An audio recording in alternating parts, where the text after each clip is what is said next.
Mahlzeit, herzlich willkommen beim Ride Review Videomagazin und einem neuen Video meinerseits. Wir sind in Plose, wie ihr unschwer erkennen könnt. Das ist ein Skigebiet in Südtirol und mit dem Plose Bob steht hier eine der höchstgelegensten Rollbobbahnen in Europa. Wir sind auf 2082 Metern und haben auch den zweithöchstgelegenen Rollbob Italiens. Und das ist eine Ganzjahres-Sommerrodelbahn von Mountain Innovations. Und Innovations ist das Stichwort, denn davon gibt es hier sehr viele, die wir euch jetzt in diesem Video zeigen.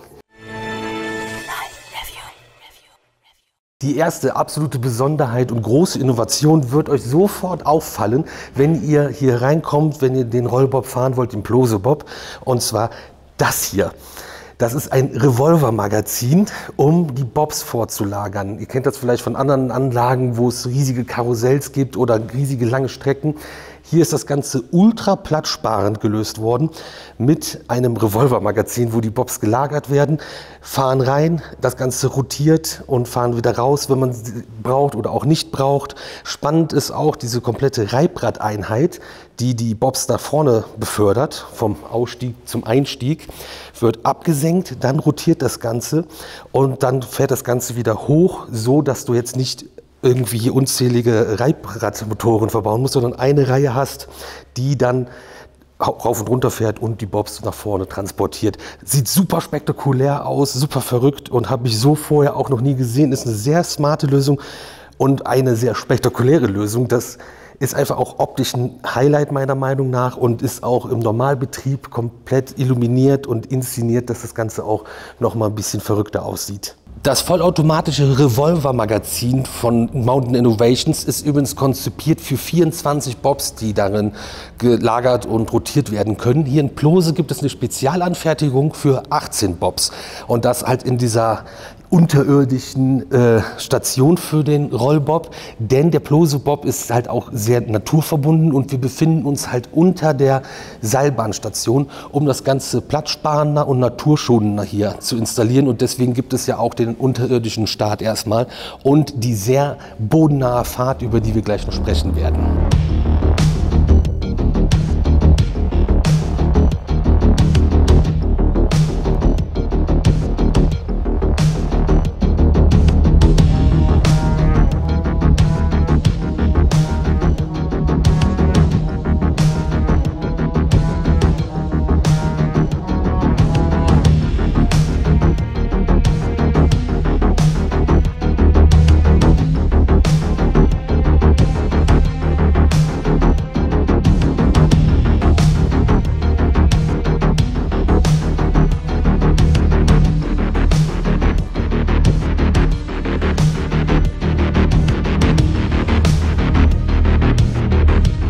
Rollbob-Chasen bei Mountain Innovations sehen auch ein bisschen anders aus. Du sitzt wirklich in einem Bob, du hast hier eine komplette Schale, in der man drin sitzt. Eine große Sitzfläche, die Beine sind hier vorne drin, man kann aber natürlich auch zu zweit fahren. Man hat einmal hier einen eher spektakulär aussehenden Gurt. Wir sind noch nicht gefahren. Was wir auf dem Weg hierhin gesehen haben, sieht aber danach aus, als ob man den auf jeden Fall brauchen würde. Aber für den zweiten Fahrer gibt es natürlich auch einen Beckengurt. Ihr habt dann Hebel zum selber Gas geben oder auch bremsen. Hier flotte Karotti-Haltegriffe. Sehr schnittig, erinnert mich persönlich an so einen richtigen Rennrodel, der den Eiskanal runterknallt. Und das ist, glaube ich, auch ein ganz gutes Stichwort. Und damit sind wir bei der zweiten Innovation, die ich so noch nicht gesehen habe, und zwar der Start vom Plose Bob. Und es geht hier runter, aber das ist jetzt nicht nur, dass ihr eine Abfahrt habt. Es gibt zwei verschiedene Modi, aus denen ihr auswählen könnt bei dem Plose Bob. Einmal den schicken und einmal den Hero-Modus.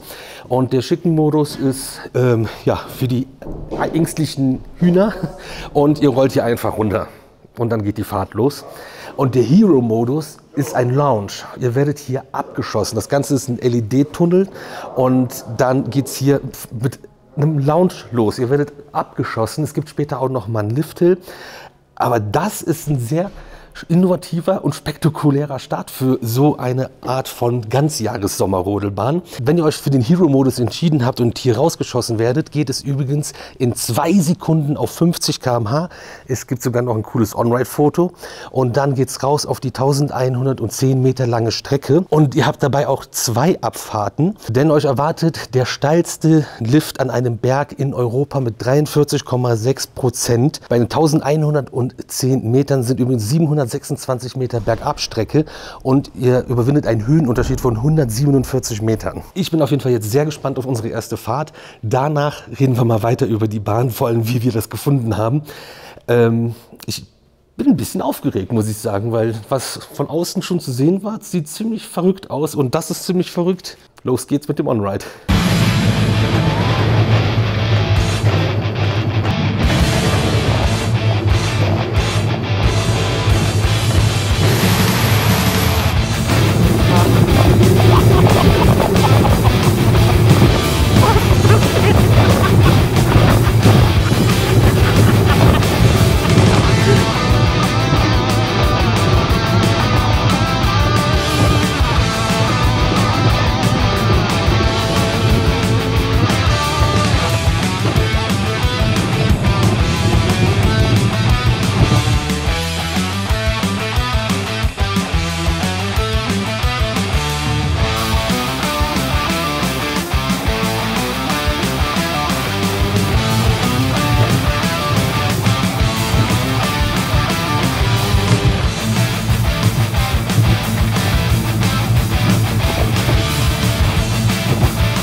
Junge, das war aber ein Ritt.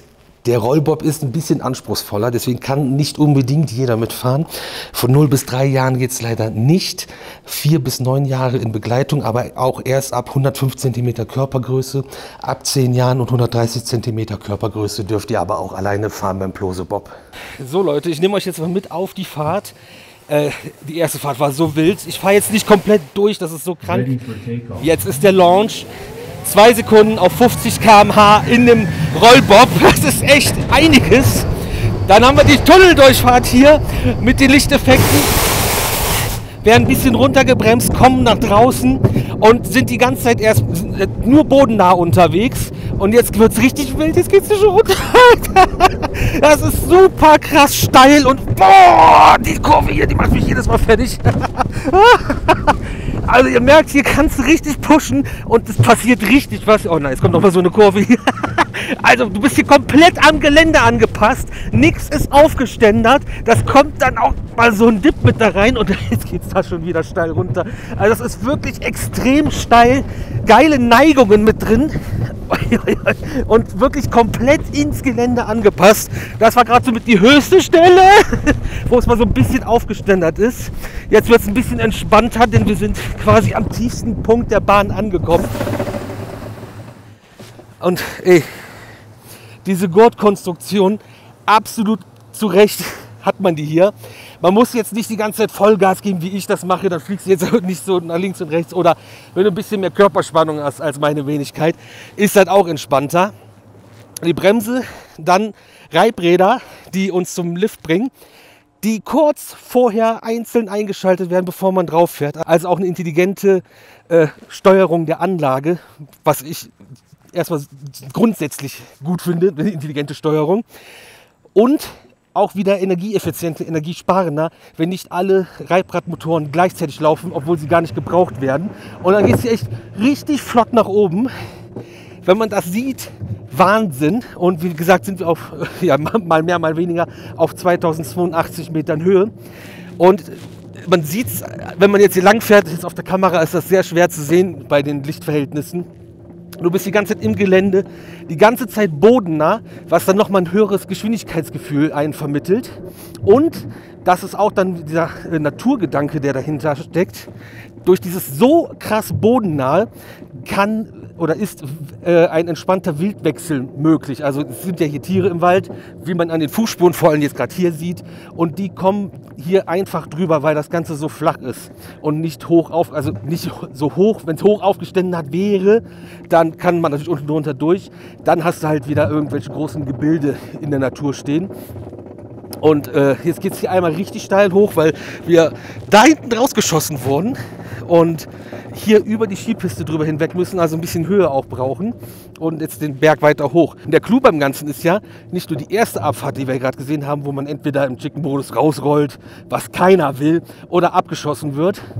Und nach dem Bergauf wieder, was ja immer ein bisschen doof ist, weil Adrenalin hast du jetzt ausgeschüttet und jetzt wird nochmal entspannt, geht es halt nochmal runter. Wir sind ja, wie gesagt, gerade an der Station vorbei, wo wir gestartet sind, fahren noch ein Stück weiter hoch und fahren dann mit Vollspeed wieder den Berg runter. Und du hast einfach einen sehr naturverbundenen Adrenalinkick und auch dann nochmal, bist halt nach der Fahrt noch ein bisschen euphorischer. Es ist ja ein bisschen entspannter jetzt erstmal hier der Part wieder direkt am Hang.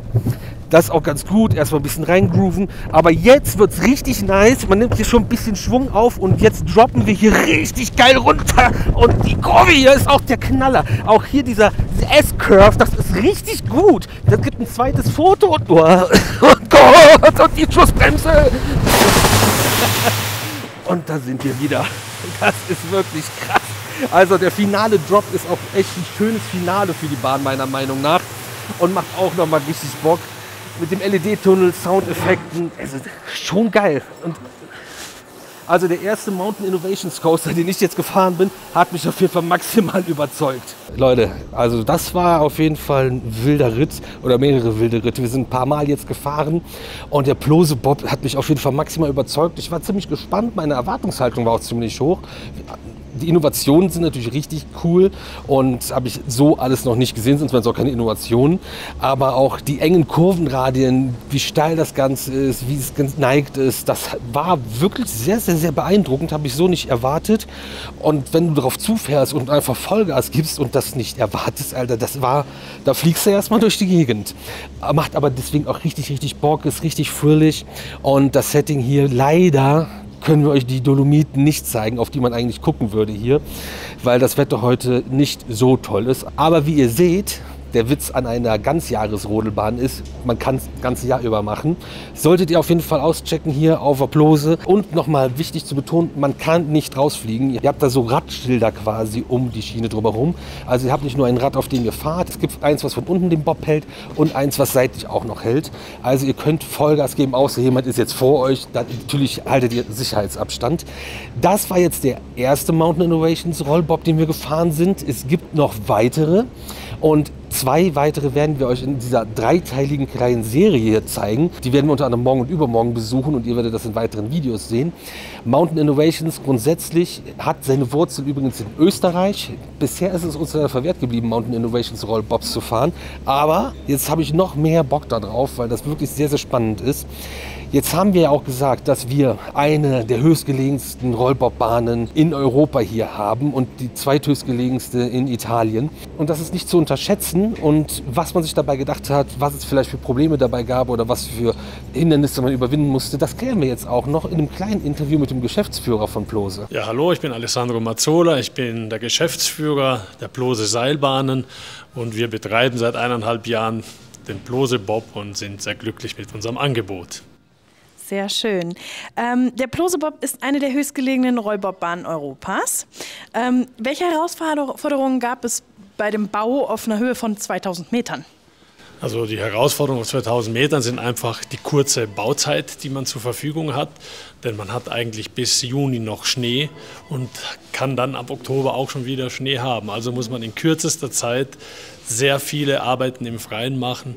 Und das war effektiv auch während der Bauzeit eine große Herausforderung. Wir hatten lange Schnee und hatten einen sehr frühen Wintereinbruch. Aber es hat alles bestens geklappt. Perfekt. Die Bahn ist jetzt mit modernster Technologie ausgestattet. Sie hat ja auch 2023 erst eröffnet. Was unterscheidet sie jetzt technisch von anderen Sommerrodelbahnen? Was würden Sie sagen? Also man muss sie nur mal anschauen. Optisch unterscheidet sie sich von den anderen durch das geschlossene Fahrzeug. Also man sitzt ganz sicher im Bob drinnen und das Fahrgefühl, also durch die Geschwindigkeit ist begrenzt bei 40 km/h. Und mit diesem Plose-Bob oder mit dem Rollbob können wir viel engere Kurven fahren und dadurch hat der Fahrgast einfach viel mehr das Gefühl der Fliehkraft, also es ist viel spannender. Und zum Zweiten können wir viel steilere Berge runterfahren. Ja, wir können bis zu 70% Gefälle überwinden, während andere Bahnen normalerweise bei 30% nicht mehr drüber gehen können. Der Katapultstart ist noch so ein innovatives Feature an der Bahn. Der bringt die Fahrgäste in nur 2 Sekunden auf 50 km/h. Was steckt dahinter? Wie funktioniert das? Ja, fangen wir mal an. Also Chicken oder Hero, das war unsere Idee. Wir wollten das unbedingt haben. Mountain Innovation hat das super implementiert und es ist einfach toll, wenn du am Start dort sitzt und wie mit einem Sportauto auf die Strecke befördert wirst. Also man muss sich nur die Bilder ansehen, die Gäste sind alle überrascht.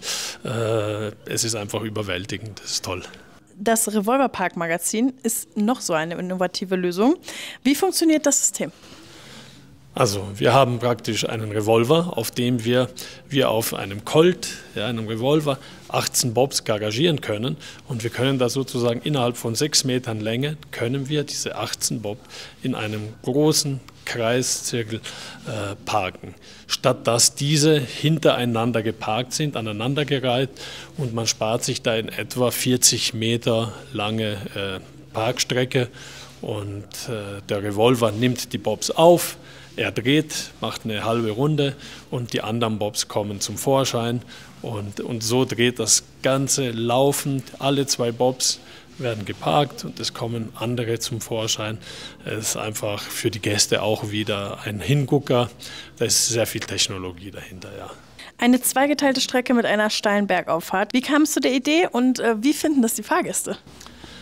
Also, wie kam es zu der Idee? Wir wollten so wenig wie möglich, wir wollten landschaftsschonend sein und mussten dafür unterirdisch bauen und wir wollten das ganz prominent an der Bergstation der Seilbahn machen und damit wir dann eben an dem gleichen Ort starten und ankommen können, mussten wir das an der Mittelstation machen.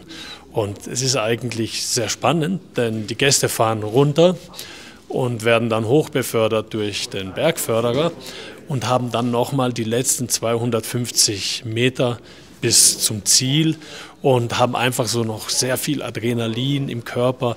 Und wenn sie aussteigen, können sie darüber reden. Das ist nicht abgeflaut, das Fahrgefühl. Also ist ganz toll. Wie integriert sich der Plose-Bob in das touristische Angebot der Plose-Bergbahn? Also welche Bedeutung hat das für den Sommer- oder Wintertourismus? Also für uns war es ganz wichtig, auch für die jüngeren Gäste einen attraktiven Berg zu bieten. Und wir haben das segmentiert. Wir haben ein Angebot für Naturliebhaber, wir haben ein Angebot für Familien und wir haben auch ein Angebot für Adrenalinliebhaber. Und in diesem Sinne ist der Plose-Bob das Spitzenprodukt, die Speerspitze unserer Angebote und passt perfekt dazu. Die Dolomiten bieten eine atemberaubende Kulisse, auf die wir heute leider verzichten müssen. Wie beeinflusst das die Wahrnehmung und das Naturerlebnis? Also wie gesagt, Dolomiten sind UNESCO-Naturwelterbe und wenn wir hier mit dem Plose-Bob den letzten Abschnitt runterfahren, dann schauen wir auf die Geißlerspitzen, die Berge von Reinhold-Messner. Es ist einfach nochmal ein umwerfender Blick und deswegen war es für uns auch ein großes Anliegen, dass wir jetzt auf der einen Seite sicherlich unsere Berglandschaft aufwerten und gleichzeitig aber die Bahn so gut wie möglich im Gelände verstecken und das ist uns ja prima gelungen. Wie sieht denn die Zukunft von Hightech-Rollbobbahnen aus? Was meinen Sie? Wird es in Zukunft noch innovativere Entwicklungen geben? Ja, es geht sicherlich, es wird mehr in Richtung Achterbahnen gehen. Also wo man auch entlang der Strecke nochmal beschleunigen kann oder die Bobs automatisch abbremsen kann, einfach auch um nochmal die Sicherheitsstandards zu verbessern und auch dort, wo es mal vielleicht bergauf geht, den Bob auch nochmal kurz über Magnetstreifen und so hoch befördern kann. Wäre dann selbstverständlich eine ganz andere Norm, ist dann nicht mehr die Norm der Sommerrodelbahn, aber es kann in die Richtung gehen. Was sagen Sie zu jemandem, der noch nie eine Rollbobbahn gefahren ist? Warum sollte er in den Plosebob einsteigen? Also weil es ein unglaubliches Fahrgefühl ist. Also wenn man zu zweit fährt, ja, und nicht die Kontrolle hat über die Geschwindigkeit, dann ist es umwerfend. Ja, man sitzt vorne, es ist nur 40 km/h, aber man nimmt das wahr, als wäre das wirklich ein Ausflug in einem Space Shuttle. Ja, und das mitten im Wald, das sind hier Zirbenwälder, es geht sehr steil runter mit sehr engen Kurven. Es ist wirklich, ja, man hat ein bisschen von allem. Man hat Adrenalin, man hat Natur. Es ist, ja, ich würde es einfach deswegen raten. Vielen Dank. Dankeschön.